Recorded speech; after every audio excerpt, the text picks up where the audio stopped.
कई बार हम दूसरों में दोष निकालते हैं, परंतु गहराई से और न्यायिक दृष्टि से देखें तो ये पाएंगे कि हमारे अंदर ही अनेक दोष हैं। जब हम निरंतर बुरे विचार रखते हैं तो हमारे कर्म भी अशुभ बन जाते हैं। कटुता, दुर्भाव, विभाजन, कलह, द्वेष और असहयोग ही इसके परिणाम हो सकते हैं।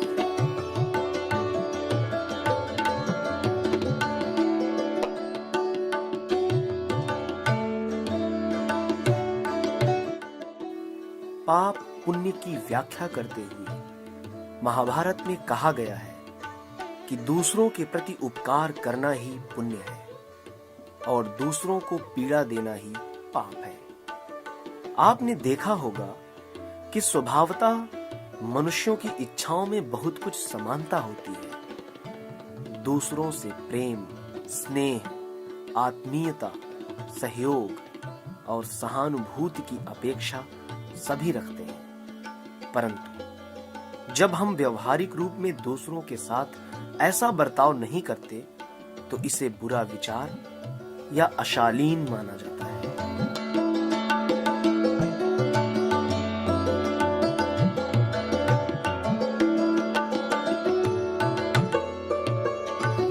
अपने अहंकार को ही श्रेष्ठ मानना और अपनी इच्छाओं को उचित अनुचित किसी भी तरह पूरी करने को दोषपूर्ण माना गया है। परोपकार पुण्य है क्योंकि इसका आधार सद्भावना होता है और अपकार पाप माना गया है।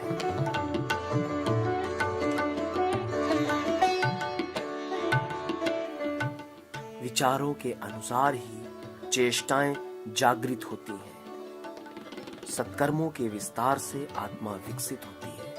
आत्म विकास से स्वर्गीय सुख की रसानुभूति होती है। आध्यात्म की पहली शिक्षा है कि हम मंगलमय कामनाएं करें और सदाचारी बने। ये तभी संभव है जब सत्प्रवृत्तियों को प्रोत्साहन मिले। मानव जीवन की सार्थकता के लिए विचारों की पवित्रता अनिवार्य है। केवल ज्ञान, भक्ति और पूजा से हमारा विकास और उत्थान नहीं हो सकता।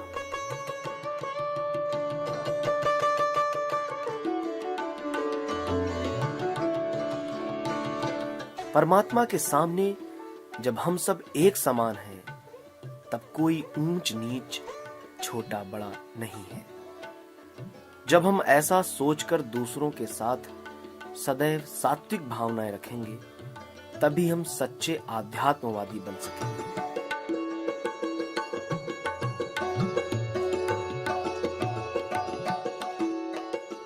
एक धर्म ग्रंथ के वाक्य का आशय है, ईश्वर से हमारी याचना हो कि हमारा मन शुभ संकल्प वाला हो, हम दूसरों का मंगल करें और मंगलपूर्ण ही सोचें।